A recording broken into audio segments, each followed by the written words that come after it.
Hello hi friends. ఈ రోజుల్లో graphic designers ఎలాంటి ప్రాబ్లమ్స్ ఫేస్ చేస్తున్నారో తెలుసా మీకు? అసలు గ్రాఫిక్ డిజైనర్స్ అంటే కేవలం కంప్యూటర్స్ ముందు కూర్చొని ఏవో 4 ఇమేజెస్ మార్చేసి 4 ఫాంట్ కలర్లు సైజులు చేంజ్ చేసేసే వాళ్ళు మాత్రం కాదు. మన క్రియేటివిటీ, మన టైం, మన ఎఫర్ట్, మన డ్రీమ్స్ అన్నిటిని పెట్టి క్రియేటివ్గా డిజైన్ చేసే ఆర్టిస్టులే గ్రాఫిక్ డిజైనర్స్.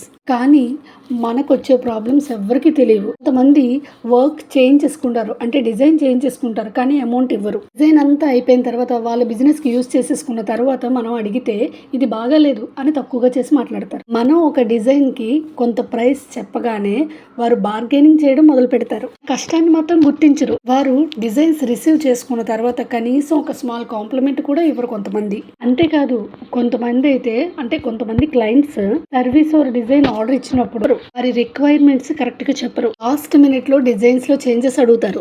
టైం కూడా ఇవ్వరు. అంతేకాదు మన పర్మిషన్ లేకుండా మన డిజైన్స్ ని వేరే దగ్గర కూడా యూస్ చేసుకుంటారు. మీరు కూడా ఇలాంటి ప్రాబ్లమ్స్ ఫేస్ చేశారా? సో ఫ్రెండ్స్, డిజైన్ అంటే కేవలం కలర్స్ ఫాంట్స్ కాదు. అది మన ఇమాజినేషన్, మన రీసెర్చ్, మన లేట్ నైట్ వర్క్, మన డెడికేషన్, మన క్రియేటివిటీని వాళ్ళ బిజినెస్ని బిల్డ్ చేస్తుంది, వాళ్ళ బ్రాండ్ని పెంచుతుంది. కానీ మన ఎఫర్ట్ వెనుక ఉన్న స్ట్రగుల్, మన డెడికేషన్ గురించి చాలా మందికి తెలియదు. స్మాల్ కాంప్లిమెంట్ కూడా మనకి ఎంతో ఎనర్జీని ఇస్తుంది. మన వర్క్కి వాల్యూ ఇస్తే మన క్రియేటివిటీ మరింత పెరుగుతుంది. So please respect your graphic design.